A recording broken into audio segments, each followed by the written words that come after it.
Some of us have gone on the public bus before. I'm sure of it.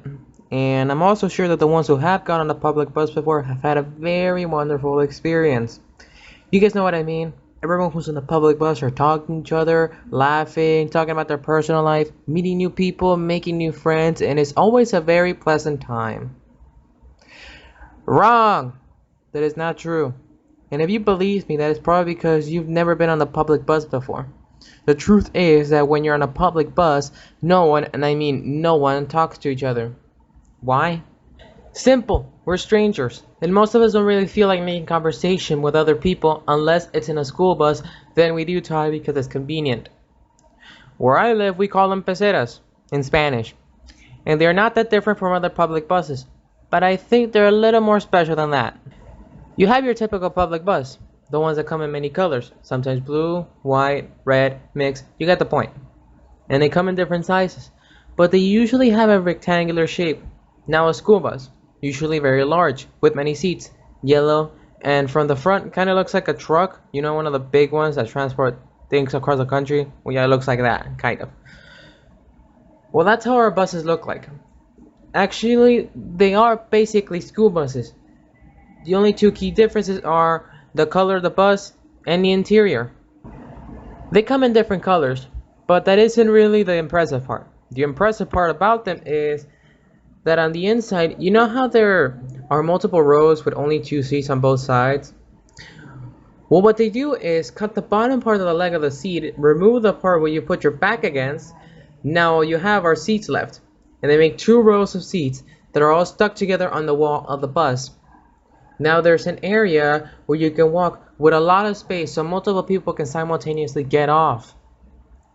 Not only that, but they also have these metal bars on the roof and the sides where people can grab on because the bus can at times get really packed. So don't be surprised that one day you go on a Pesera and there are people standing there because there's no more room to sit down. One time when I got on the bus was completely packed.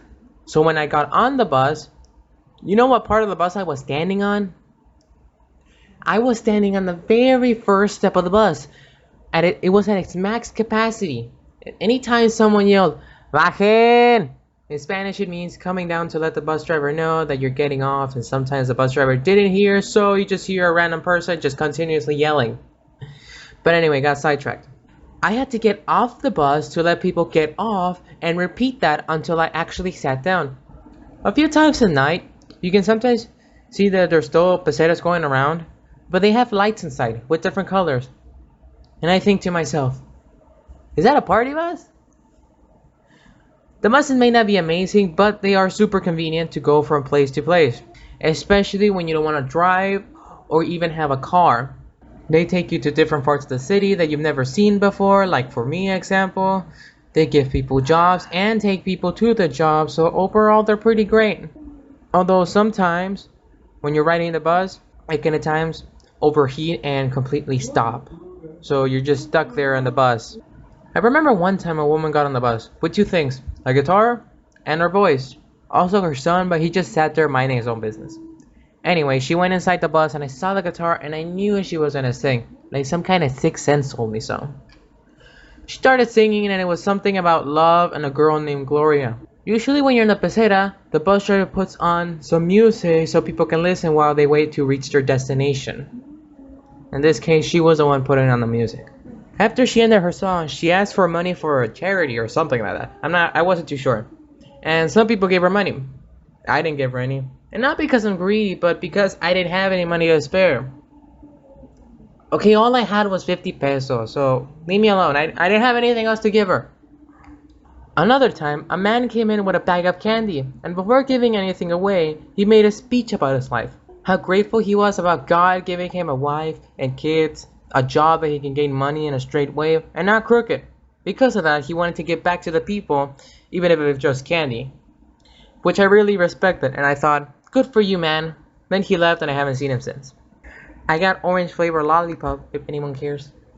Then was yesterday when I got lost while riding the bus and ended up in the middle of nowhere. You know how your typical public buses make a whole circle and then go back to the bus center where they're all waiting? Well, we don't have that, so I ended up somewhere with no clue as to go back home. For us, we don't have bus centrals. What happens is all the buses, specific ones with their specific routes, park in a specific area. They're not all together. There's a bunch of them, so because the city is really big. You're probably thinking, how the fuck did you get lost? And why the fuck didn't you get off when you knew something was off? And the answer to that question is, I don't know. Okay, I'll start from the beginning. I got on the bus with a destination to get to, and I sat there for more than an hour with many people going in and out, with me just sitting there like a dummy and wondering, when will I get there? When? I could feel the anxiety building up, and throughout the ride, I could feel something telling me, get the fuck off! And clearly, I didn't listen to it, because I ended up getting off in a place that I have never seen before, and it was outside of the city.